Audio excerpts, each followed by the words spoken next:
Okay, so good morning to everybody. I'm very proud and honored to open this conference.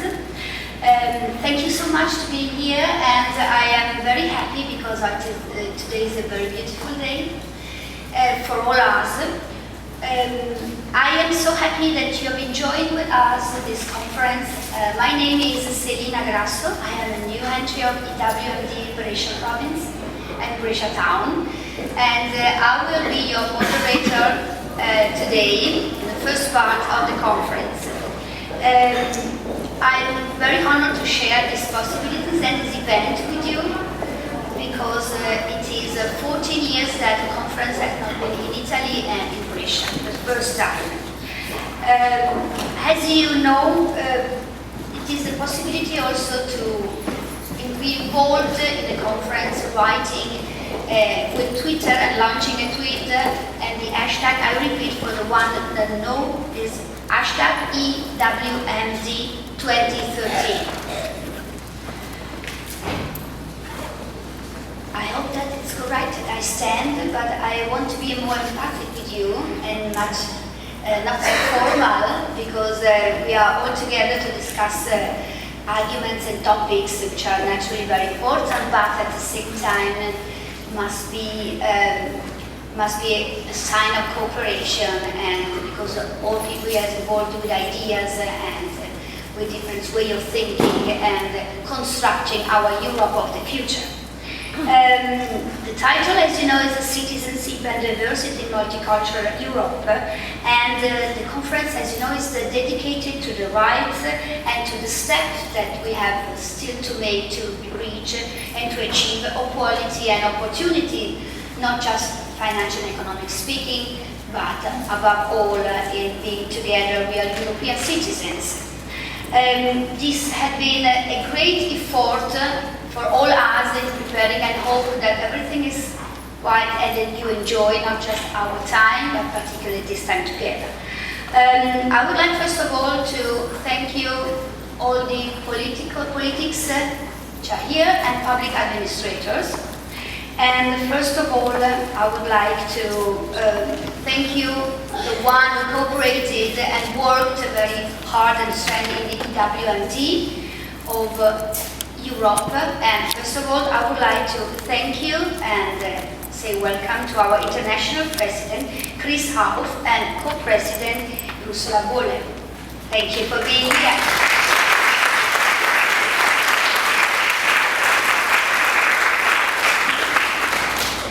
We also like to thank you for being here, and we will let her speak and say welcome and some greetings later on, but I would like to name her our Italian president, which is Clara Paganini. Thank you for being here.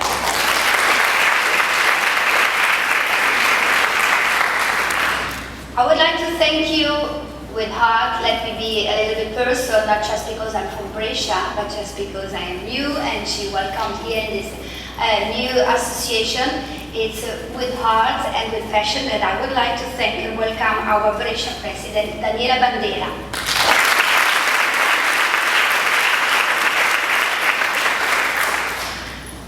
Before we begin with the speeches, it's important that we go a little bit deeper in the topics of this conference, and with a question, what is Europe?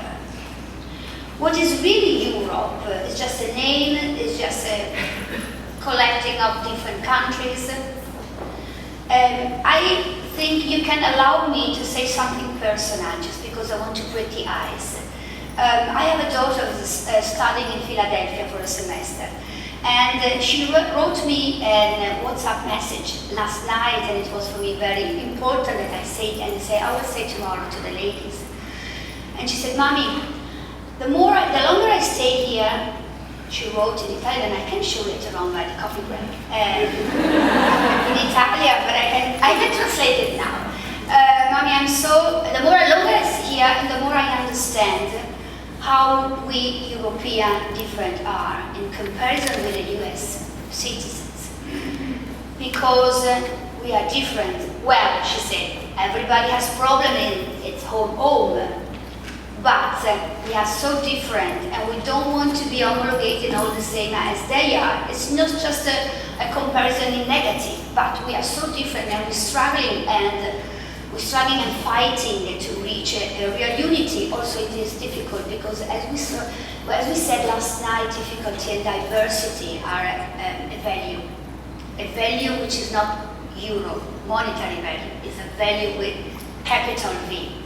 So I was so excited of this message that I wanted to share with you this morning, because of the young people that we are losing. Last night we told them we are losing our young people because they see United States and everything is outside Europe as a challenge, as a dream.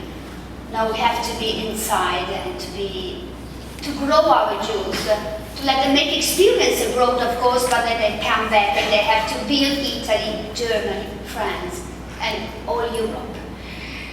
So I would like to remember that you read on the presentation what Marshall said in 1950. Being equals means becoming citizens, and being citizens means being equal.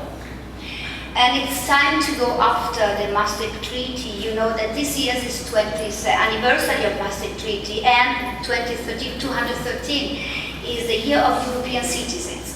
But we have to stop to think and to overcome the Maastricht Treaty. EWMD is very conscious of the social role that everybody has in different complaints, in different right pieces of their job. And it is important for all us that we are aware of our role and we fight to reach together a real Europe. I would like to thank the Città di Brescia. I would like to say it in Italian, Brescia City, because hosted after 40 years and for the first time. We all hope that you feel at home here, that you enjoy not just food, but also particularly streets and lights and people. So thank you to Brescia, and I would like to say thank you to Brescia through a video, and maybe you can enjoy the one that cannot have possibility last night to walk through the streets, maybe can understand and can receive the welcome of our time. Thank you.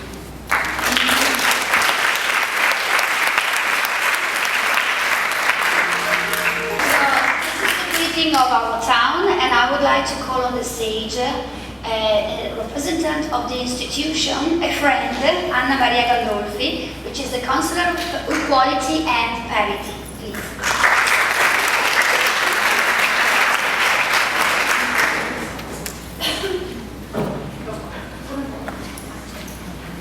Grazie.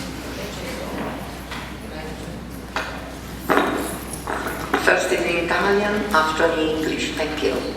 Grazie infinite, grazie per questo invito. È veramente una grande soddisfazione oggi essere qui con voi, oltre che essere socia e Dario.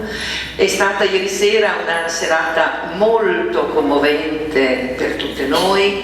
Abbiamo anche pianto. Donne eccezionali, donne di uno spessore veramente, veramente importante, e quindi ancora Brescia ha assegnato questi premio Donne Leader a delle donne che saranno leader nella nostra città e non solo.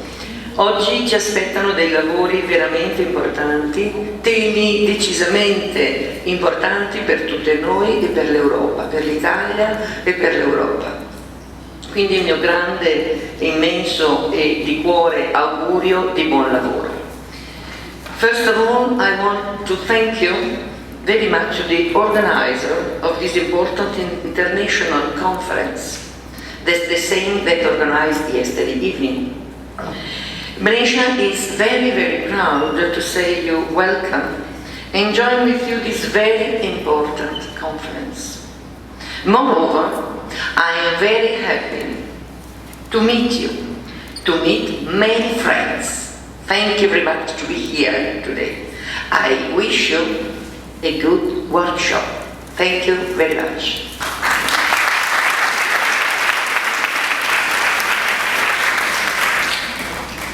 start and go on with our work in progress, we would like to listen to the words through a video of a woman, a doctor, but above all a European parliamentary, Susie De Martini, who would like to thank us and and welcome us through a video.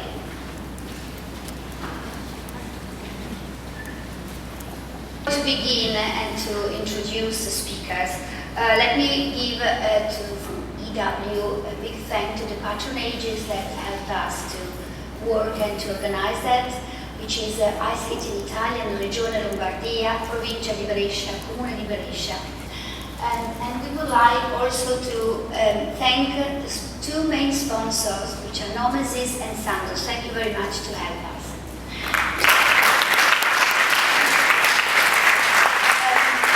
Now we're ready for the official opening and to get deep into the contents.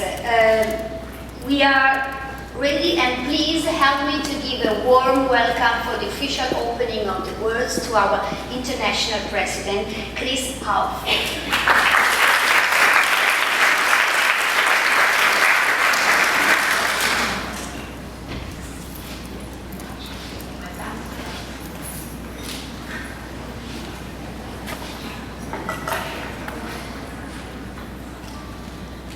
Good morning. Anna Maria Gandolfo, President of EWMD Brescia, Daniela Bandera, President of Italy, Clara Paganini, dear fellow speakers, past international presidents Nicole Meissner and Claudia Schmitz, fellow regional and national EWMD presidents, national representative Céline Guioni, members of EWMD, distinguished guests, ladies and gentlemen, buongiorno a tutti.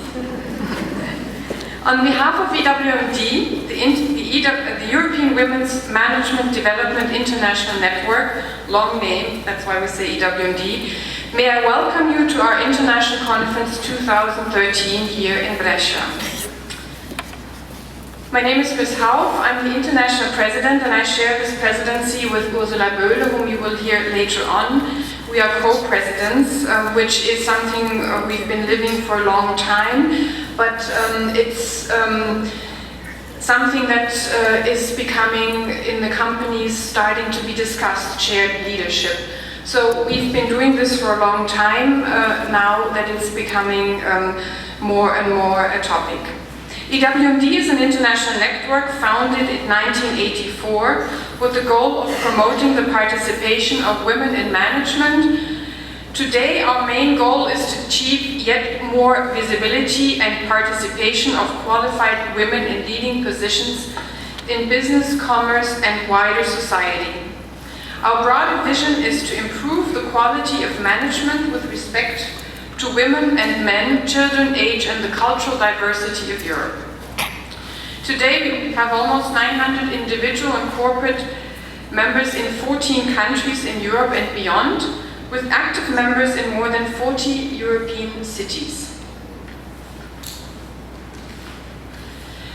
EWMD also offers corporate membership to national and international companies that are active in supporting our network's core issues. For example, companies such as Sandoz, Deutsche Telekom, to just name a few.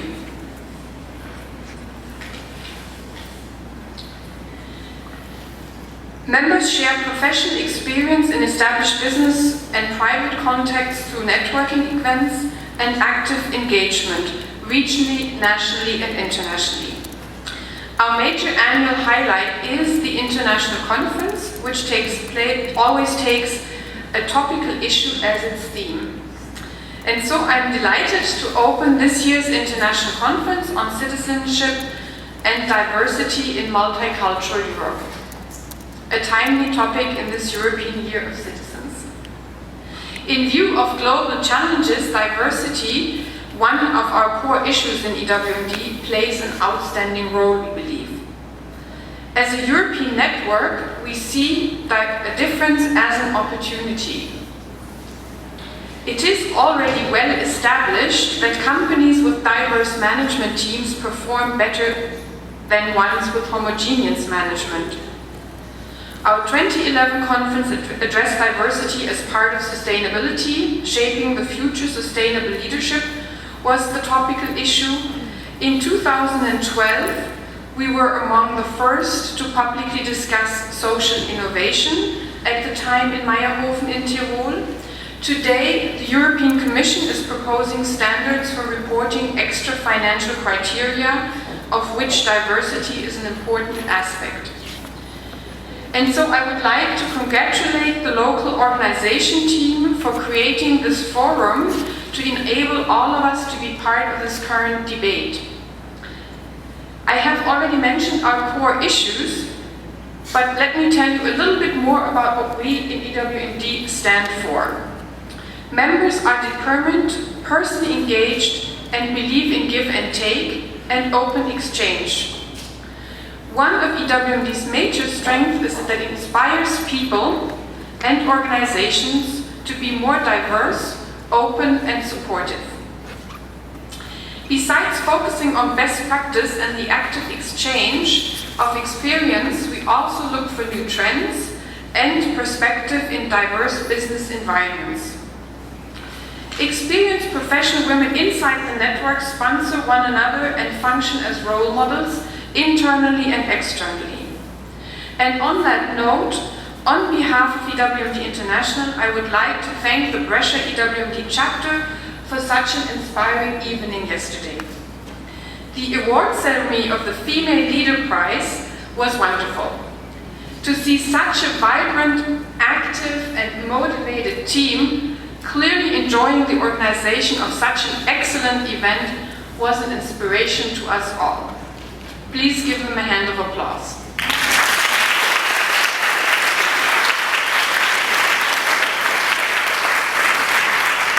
EWMD international conferences have long been signposting the way to the future well beyond the conference itself.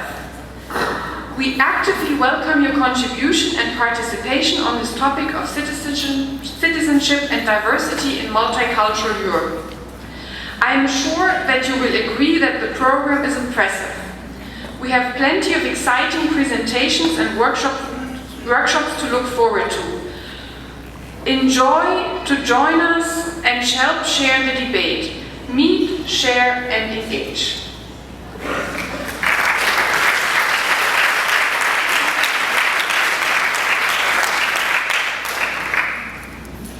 I would like to thank and welcome and say benvenute to all participants, Italian participants of the other delegation coming from Italy. Grazie di essere qua alle altre delegazioni and enjoy the conference.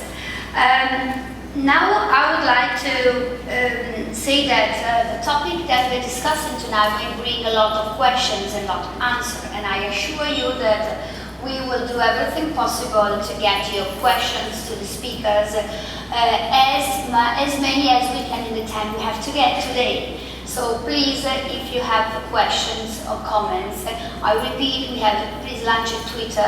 Also in Italian, they will be translated, no problem. And I repeat, it's hashtag EWMD 2030. So please feel free to send every comments, critics and questions, also in other languages, which are not English. So I would like to introduce my first speakers for the first part, and I will give you a general introduction before they come on the stage and begin their speech.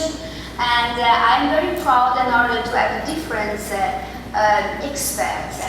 We have experts speaking about finance and economics, where Europe is going to, and people and speakers which are experts in what is the role of women, because we are involved in this argument, in this topic. So, which is the role of women in the growth of Europe, which is equality, which is sisterhood.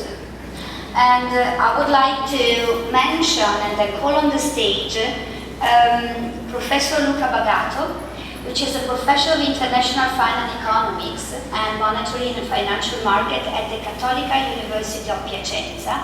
And important to say it is the independent advisor of MTS Espabio board, and which is very important because it's connected to the London Stock Exchange, if I'm correct. So he's going to speak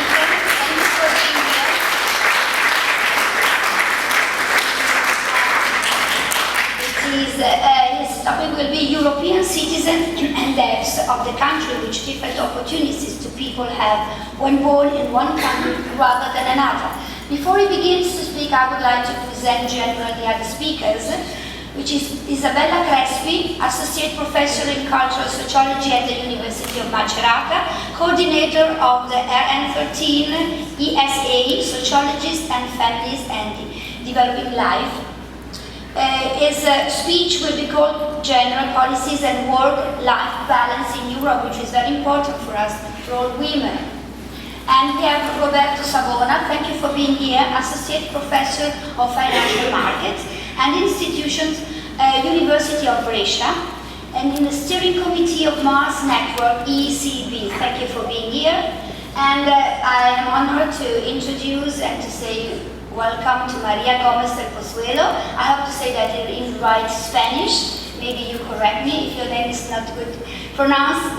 It is the CEO of the Women Area, which is president of the first global network of professional women experts in social media and digital economy. Thank you for being here. She's going to speak about women in Europe, new from the Citizen and Sisterhood. It is very important.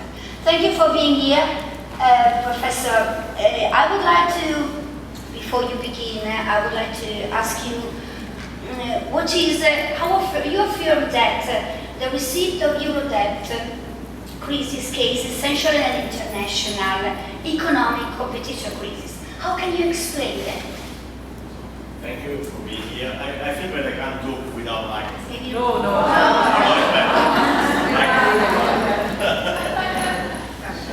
Better.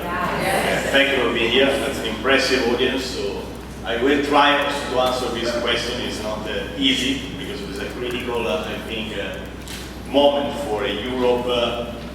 Sense of evolution of this structure, not only political, economically, but I think social. So that's the moment in which we are, in my opinion, entering the history. So we try to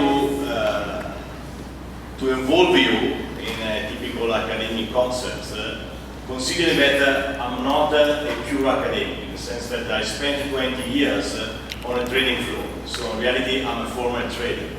So I was one of the traders that for Salomon Brothers speculated against BTPs. I'm now trying to introduce also the academic theory inside the real practical world of financial markets on one hand, and trying to help this big electronic system and platform that's MTS, which every day we see the exchanges and the turnover of around 8 billion euros of European bonds to work properly with the right, obviously, actors.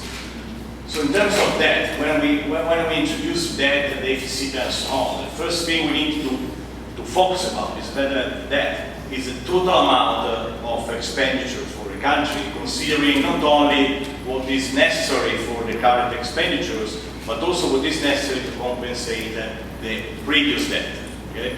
So it means that if a country like Italy or like the US issued bonds, typically to cover the necessity of the debt, to compensate that, they need to pay, obviously, every period a coupon. Okay? And coupon means a sum of money that periodically has to be paid to people who bought the bonds. This amount of money enters in the debt. But the most important thing is to consider that is relevant for a country, the deficit. It is exactly what, on the contrary, on a yearly basis, we need to compensate just the current expenditures. And then the compensation is taxation. I will tell you why it's relevant, because that's the first element of driving inequality. Sorry. It's better than the medium, sorry. Sorry. Why that's a driver of inequality? Because theory tells us that obviously if you get a lot of debt and you issue bonds, a couple of people can receive money in any case to increase the personal income because they can buy bonds.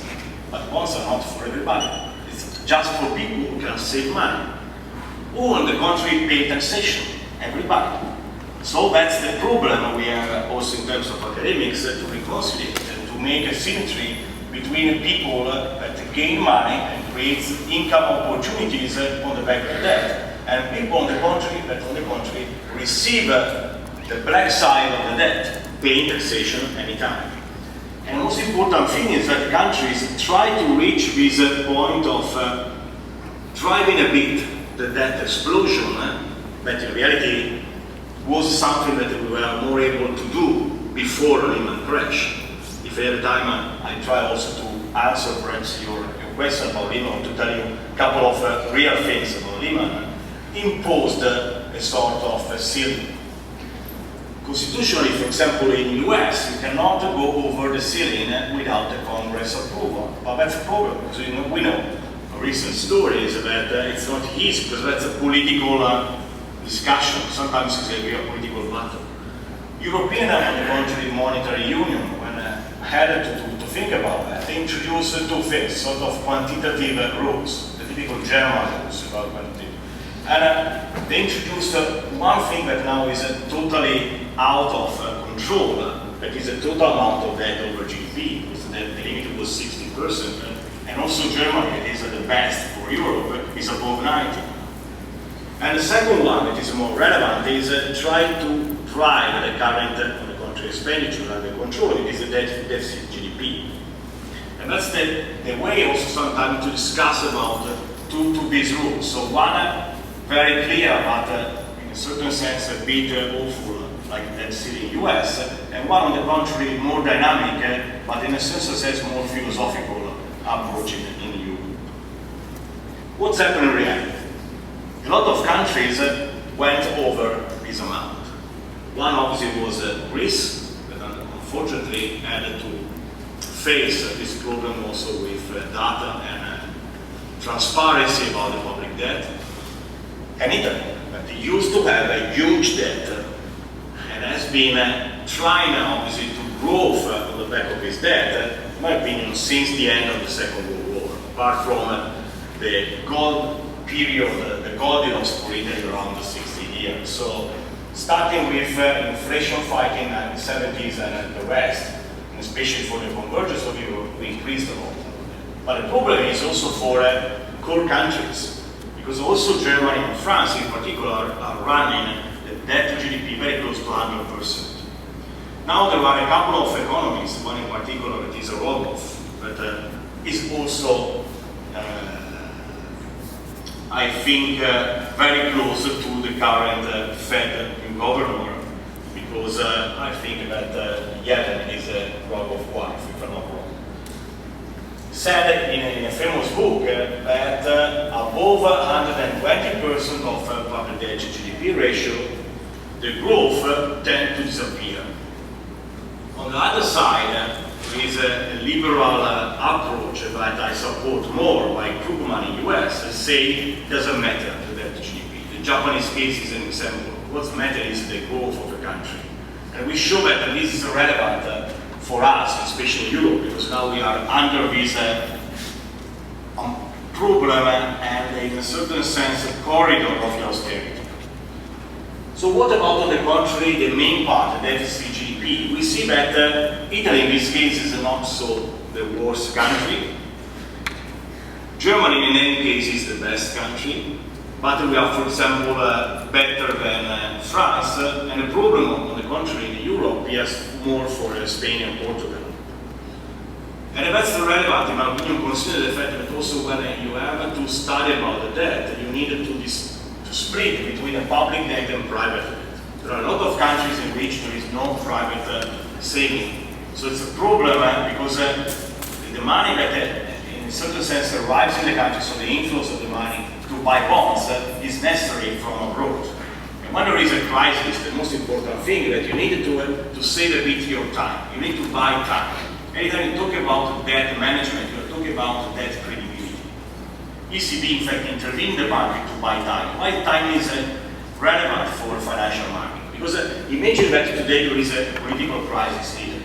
I don't imagine that, but imagine that there is. And tomorrow we need to issue a big block of 10 years PDPs. You need to have the time to postpone, for example, the issue by 2 or 3 weeks, just to save money for the country, just to buy time and to see if political situation could be solved. On the contrary, if you are obliged to do that because you get a problem with your debt management, obviously on Monday, the probability that your risk in terms of default increases is very high. So it's a problem in this sense for countries that need foreign money, obviously, to manage this debt. Because anytime there is a crisis, this foreign money tends to disappear. Okay? There is a lot of speculation about public debt. That's a way to see private saving and speculation saving every day on the market. So that's the Krugman situation, just to have a look about what's happening in Europe. Okay? I used for this presentation the right name that perhaps you can find on a lot of media or newspapers like PIGS. I prefer GIGS, that in any case is a Greek, Greece, Italy, Spain, Portugal, and Ireland. Exactly the countries in which the debt appeared in a very bad way. Okay, Ireland was the first, and in a certain sense Italy was the last, but Italy was the real target. Anytime the market enters speculating against the public debt, the real target is Italy. It's not Ireland, it's not Spain, it's not Portugal, because the debt is irrelevant for the financial market. Italy is a relevant market, unfortunately, because we are the fourth biggest market in terms of debt for all the world, not just for Europe. Okay. What's happening in reality? There was a period of euphoria. Okay? When there was a convergence, I remind at that time, we saw amazingly unexpected the spread narrowing a lot.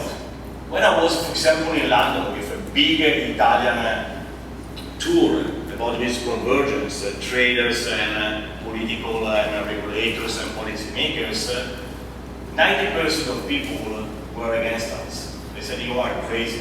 The convergence never involved Italy in any case. And it was 1985. A lot of people went against, on the contrary, the convergence. On the contrary, the convergence arrived, there was a euro launch, and it was a part of the big bloc. And obviously, the fact that this event was not predicted created a lot of positive effect. People said, okay, if there is, we are wrong, we need to close the position. What's happened? There was a euphoria. And this euphoria made the second connected asset. If you get the financial asset moving, normally the second connected asset is the real one, the real asset. So there was obviously a positive effect also for real estate. And unfortunately, this created more correlation with the other bubble about the real estate in the US. So the period of this real estate bubble was mainly between mid of the new millennium up to the Lehman crash, just for 4 years, so 2004, 2008. And involved a lot, Italy in particular, Ireland first, but Ireland is not so big in the European scheme. Italy obviously in main part, Portugal and Spain. This created a big discrepancy. In the sense that there was a perception of growth, and this perception of growth unfortunately remained and persisted also after the Lehman crash for another 1 year and a half, just until the mid of 2010. And in this period, the wages didn't stop going up. So there was a period in which economic positive environment drove the wages up. So there was a sensation that we were in a corridor to reach the standard level of German people. So we said that's the effect of the euro convergence. We are able now to think like a German one. Apart from the fact that the services were not the same and the political scheme was not the same and was not homogeneous, and there wasn't a unity in Europe, obviously managing the fiscal amount. So this was a perception that was created by media, but without a real effect on single countries, because there wasn't a common driver. And at a certain point, after Lehman, on the contrary, the growth started to decrease a lot. So what's happened? Countries intervened immediately and increased a lot of the debt just to support the growth. And that's the typical academic pro-cyclical intervention in the market. There was a cooling up, so private business decreased a lot, public business increased a lot. But at a certain point appeared the Greek case. They said, what's going on? That's the problem in terms of numbers. Greek obviously gave the wrong numbers, but if Greece is in trouble, what's happened to Portugal? What will happen to Spain, and in particular to Italy? And there was just the reversal, like Armageddon in 2011, and the same euro concept was in a critical zone. For weeks, we were very close to see the destruction of all what we created in the previous 15 years. And the result was the austerity. They said, if we are in this condition, we need to increase the debt management, and then obviously it's not a problem of growth, now it's a problem of debt, too much debt. And that's the problem in terms of debt conundrum that we see in the following picture. What's debt conundrum? If you talk about a ratio attack, so means a number against another one, which is more relevant? Politically, it's more relevant in the sense that the fact that the growth has to be increased up or the debt has to be decreased down. So what you want to maximize, what you want to minimize, obviously for electoral results, the first was more important. You had to increase the growth, but there was no possibility to do that apart from restructuring something, apart from real political intervention. And on the contrary, the political answer in all Europe was very, very slow. It was a smoothing approach by political parties to face this problem. So they said, if you are not able to create new ideas on the top, we can't create new ideas on the bottom. So they tried only to manage with that. This created the austerity corridor. But austerity means less growth, and less growth means at the same time more debt to GDP in the future. And this created obviously the debt conundrum. So what appeared like a real estate bubble in the US and perhaps a problem in terms of financial system in the US was translated a couple of years later in a debt conundrum for Europe. So again, we were very, very close to see the impossibility to grow in line with the rest of the world. This created the problem that we are talking today, just to answer also to the question. What's the main effect? The income inequality, as I told you. The first one is because saving and taxation are not the same for people. So there are inequalities trends that are appearing a lot, and unfortunately, in this sense, we are closer to the US now. So what's happening in the US in the last 20 years, in which there was this big gap between rich people and poor people, unfortunately is appearing also in Europe. A lot of people are totally out of the line of, in a certain sense, normal life. I don't want to talk about pureness, but the normal life. This is happening in the US. On the contrary, rich people, in a certain sense, that tend to invest a lot of money, are receiving more money. And banks, unfortunately, they were the starting step for this crisis, instead of being regulated or restricted in investment amount, they were, on the contrary, stimulated by the quantitative easing to buy more bonds. So there was an explosion of public debt in this balance sheet. Now the Federal Reserve is full of bonds in the balance sheet, like the rest of the banks, and it's the same also for Europe. So now the problem is the exit strategy. What do you do? Obviously to decrease the liquidity in the future without stopping the growth of the countries. So that's the reason why I said that current inequality is higher than forward inequality. Because in the forward time, the exit strategy will decrease a lot of this inequality, but right now is a starting point. Rich people, in a certain sense, tend to concentrate more of the world income, and this concentration increased, if not wrong, by more than 25% in the last 10 years. Okay? Taxation pressure. That's what we perceive a lot also in Italy. Taxation pressure is amazingly going up. All the political parties, when they were elected, announced programs to decrease the taxation, and regularly they did exactly the opposite when they had to manage the debt side, so due to the austerity. And in this sense, the current situation again is higher than forward. Forward, perhaps on the back of more growth or more better debt management, we decrease a bit the taxation, but for time being, the taxation is a real problem. And obviously, the first two, income inequality and big taxation, are the main problem for the growth. You don't get enough consuming. what is happening is that you get the survival consuming, you don't get the right answer and the right correlation with pricing, and the price try to represent what's the main risk for countries, for advanced countries. That's called deflation. When you get deflation, the central banks cannot intervene in the market because they can simply inject liquidity. But the more liquidity gets just the opposite effect. The perception of more deflation, so negative inflation. And negative inflation means that what I want to buy today, I can buy tomorrow for a cheaper price, so don't buy today.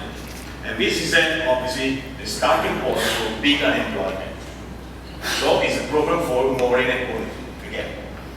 The third point, the economic slowing down, that's the biggest point.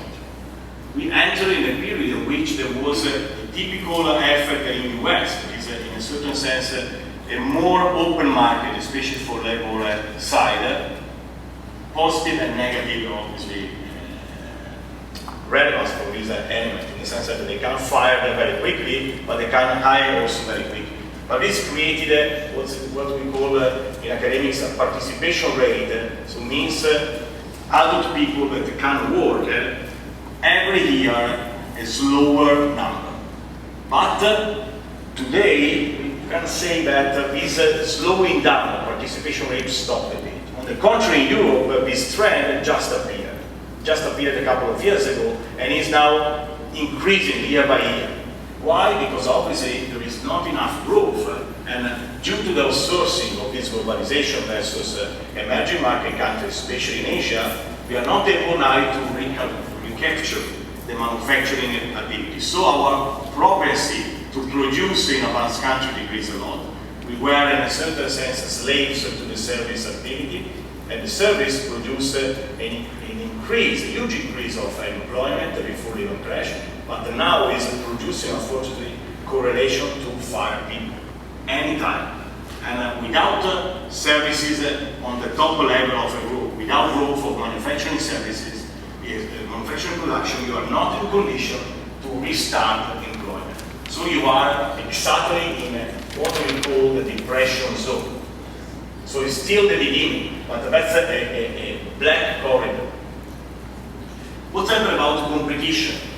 Obviously, Europe is a different country in which you get one country perhaps specialized in manufacturing, like Germany, especially for mechanical or automotive. Other countries specialized for other things, for example, biotechnology, like is happening also in Italy. But it's not the same in terms of import-export trends, and it's not the same in terms of labor cost.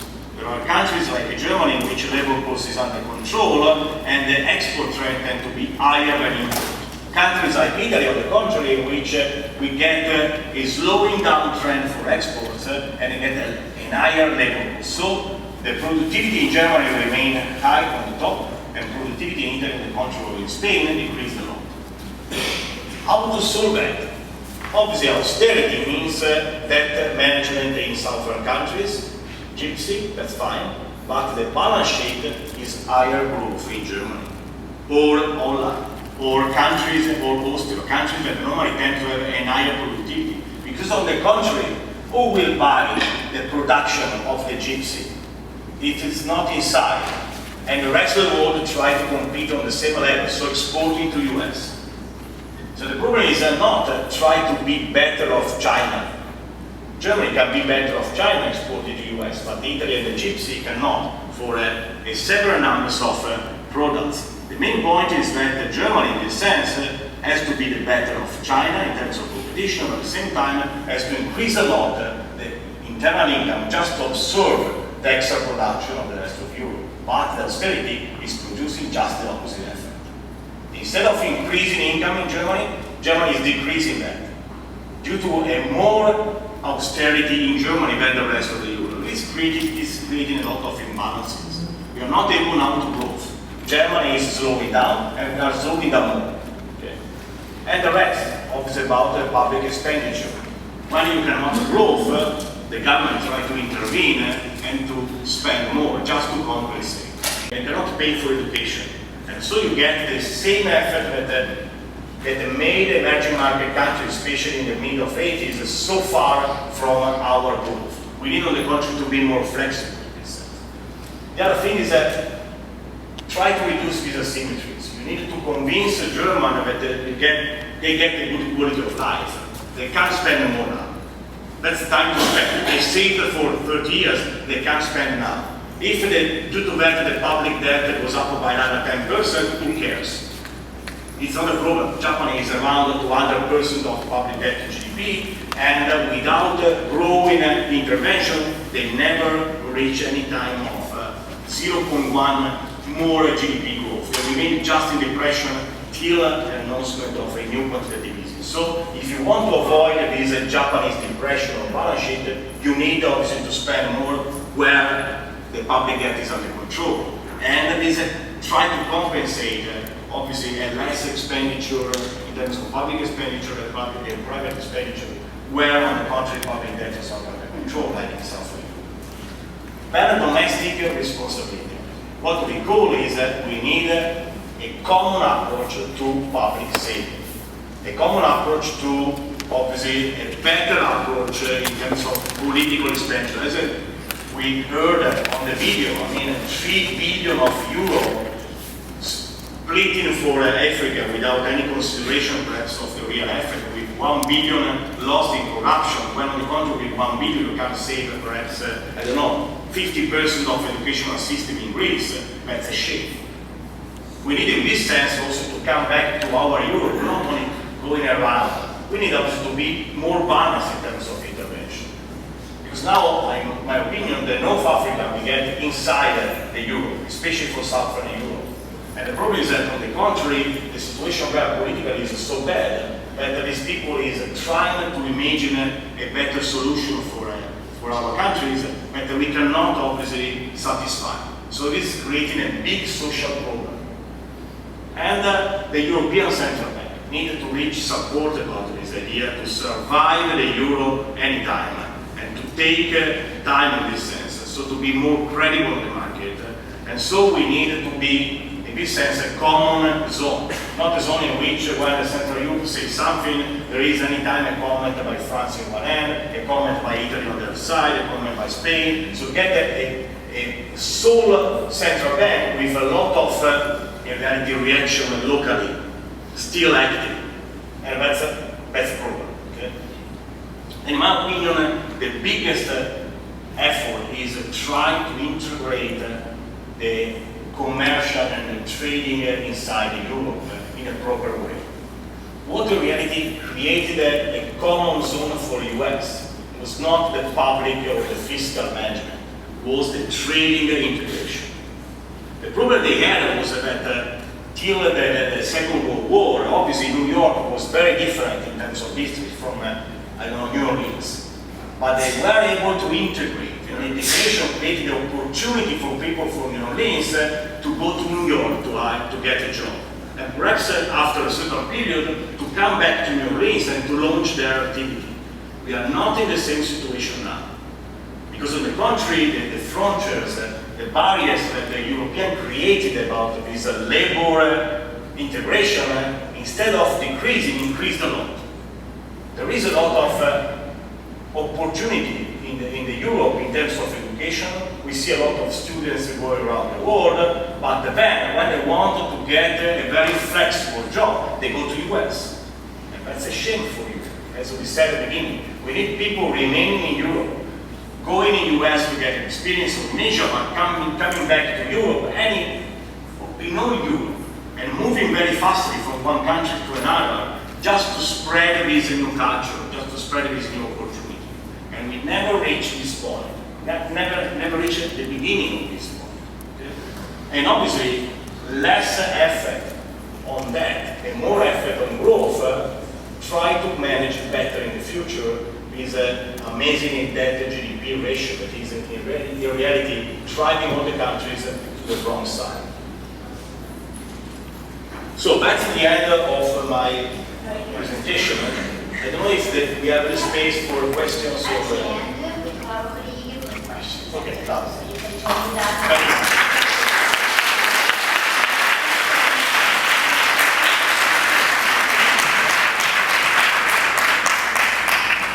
Thank you very much, Professor Bagato. welcome and thank you to join us. And I know you have been involving in research and studies activities regarding women's work and gender politics. So we would like you to show us and to explain for your competent experience point of view at what point we arrived from the point of Lisbon Council, because it's very important to understand how was the women identity progress arrived and what we reached. Start a process of reconsidering gender policies, work-life balance, and so on through the main, the main instrument of gender mainstream. So I think I start from my presentation, and when I get the point, I tell something more about your questions. So my presentation will be about gender policies and work-life balance in Europe in the context of the gender mainstreaming and the European social model. Why? Because we could understand the development of ideas about gender equality. I would say the first starting point for European Union if we consider this together with the aspect of work-life balance. So the aim to keep together policies for opportunity and work-life balance, considering individual, families, children, and people all together in Europe. This is, I think, what is important when we speak about the European social model. So not only the economic and financial model, but even the social model, which is, fortunately, I would say, very, very clear and important in the European context. So, this is the summary of my presentation. First, the importance of equality and difference in the European Union agenda. Second, the role of EU in promoting gender equality and equal opportunity. Third, citizenship of gender in EU policies. That's interesting to me, how the concept of citizenship is important this year and for European Union as well. For the gender mainstreaming as the best option, and I pose here a question mark, because I would like to discuss critically a bit this issue. And 5, the need for efficient reconciliation policies. So this is the structure. I will try to stay in 20 minutes time. First, the importance of equality and difference in the European Union agenda.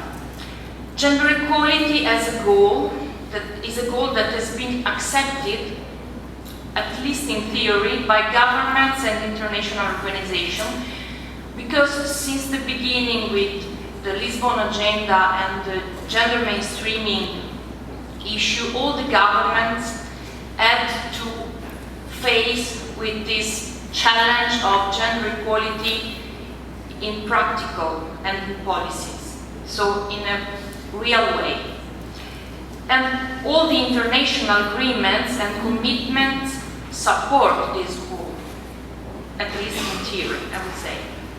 And there are many ongoing discussions about what equality means and does not mean in practice, and how to achieve it, because even if it is clear that there are global patterns to inequality between women and men, not so clear and common are the concrete actions to struggle them. So what does it mean to improve equality? Which kind of equality, considering that men, women, individuals are different? So the problem of diversity. Inclusion, that means not to neutralize differences, but not to fall again in the discrimination. So, which is the balance between differences and discrimination, for example. The role of EU in promoting gender equality is clearly starting from the EU legislation advanced through the new directive on equal treatment of men and women. So we speak about the Treaty of Rome in 1957 on equal pay. This, I would say, is the first concrete action. to introduce equality between women and men, especially in the job market.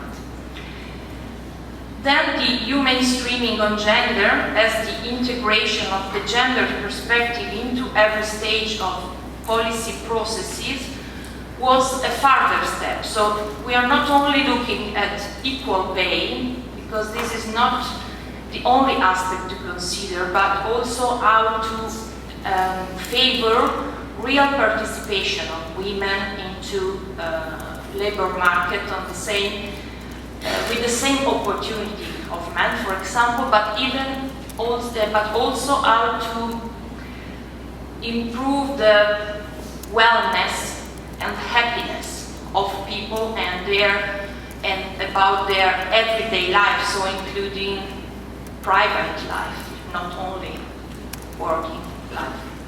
So, for example, the 2005 report of the EU Commission for me is one of the most interesting, because it showed some points very interesting and in some way innovative and maybe not yet reached.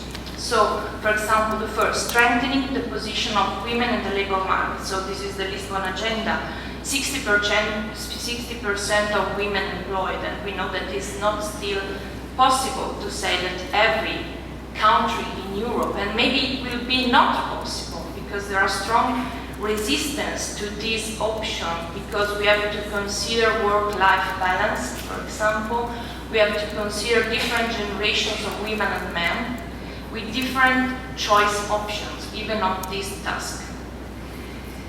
Second, the increasing of care facilities for still children and other dependents. So this is strictly connected with the possibility for women, in particular, to enter the labor market. So you know that we are also facing an aging society in which we are looking at the increasing number of old people dependent. So women are always in this double burden of taking care of children and taking care of elder parents. So this is a kind of double challenge to consider. So care facilities, but also for elder people. Third, addressing men in achieving gender equality. This was one of the statements of this report, because if we are living in a society which is made of men and women, and they have to cooperate to this topic. Otherwise, we go back to a battle between sexes, and we are instead trying to improve a gender options that include both men and women. So this is quite important. Four, and this is very, very actual, integrating the gender perspective into immigration and integration policies. So 8 years ago, this was a kind of recommendation. Now this is the actual everyday life of Europe. For example, European women could often work because there are immigrated women which take care of their families. So this is another gender problem. So we have women which could work because we have other women coming from other situations that are involved in family and caring tasks. Last, 5, the need to monitor and the development towards gender equality. So the process of including, for example, gender balance into public policies evaluation. And this was something very strongly recommended. And the Lisbon Agenda to be checked in 2010. And we know that the Lisbon Agenda was not respected in all the objectives. Considering also the fact that now we have 27 countries in Europe, and this is going to a process of enlarging Europe. And 27 countries in Europe means more or less 27 cultural aspects, issues, and backgrounds. So the need for integrating this multicultural society even if we consider us as European citizenship very, very similar, when we look at women's opportunity, family, gender roles, meanings of everyday life and life-work balance is completely different. So how to standardize this? And is it possible to standardize? How? So if the citizenship and diversity is one of the main and important aim of the European Union, how to keep together diversity, multiculturality, and citizenship for all in the same way. So these are a huge problem. What is important now is to look at the fact that at least the citizenship of gender in European policies is something that is accepted, at least in all the level of political declaration, because this was quite a strong compulsory, sometimes things to do for every country. So the citizenship of gender in the welfare state in particular means inclusion, responsibility and care. The notion of citizenship, especially in its political connotation, is closely linked to gender and in particular to participation in the public domain. There is a question: do we mean to improve a gender-neutral model of citizenship or a gender-differentiated model of citizenship? I think that both of these options have advantages and disadvantages. The difficult to solve is that if we say that equality requires that women are treated alike when they are alike in some situation, and differently when they are different, will often leave women vulnerable. So if we stress, for example, the women diversity from men, this could be an advantage, but sometimes it is a kind of considering women as a different human being. So we need to think to the great issue of quota, pink quota at various levels. So this is an issue. So which kind of differentiation, which kind of different citizenship for gender? We are moving towards an European gender model of welfare. Why? Because more and more now typology of welfare state are considering that gender analysis is important in the whole areas of social policy that Espin Andersen simply misses, such as family's place, for example, in provision of welfare and care, and the degree of woman with inclusion, exclusion in the labor market. So the issue of gender was not so often included in the analysis on welfare state, for example, and this creates a kind of blind view on gender in welfare policies. So the turning point was to incorporate gender dimension in the analysis of welfare state. That means, for example, considering, as they suggested in 2000, the treatment of male and female risk within the tax benefit system. Let's think, for example, to older women and retirement treatment.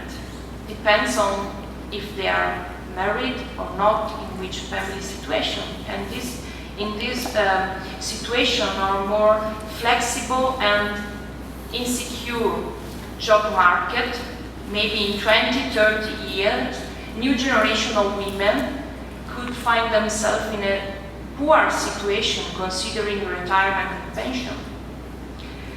The construction of entitlement and treatment of different family types within the tax benefit system. So, for example, considering not only individual taxation, but also family taxation and children importance in the family life, even from the economic point of view, not only considering individuals. And the last, the nature and extent of service provision, especially care services, not only child care services, but I would say also older people care services, because this is an issue for now, but even more for the next decades.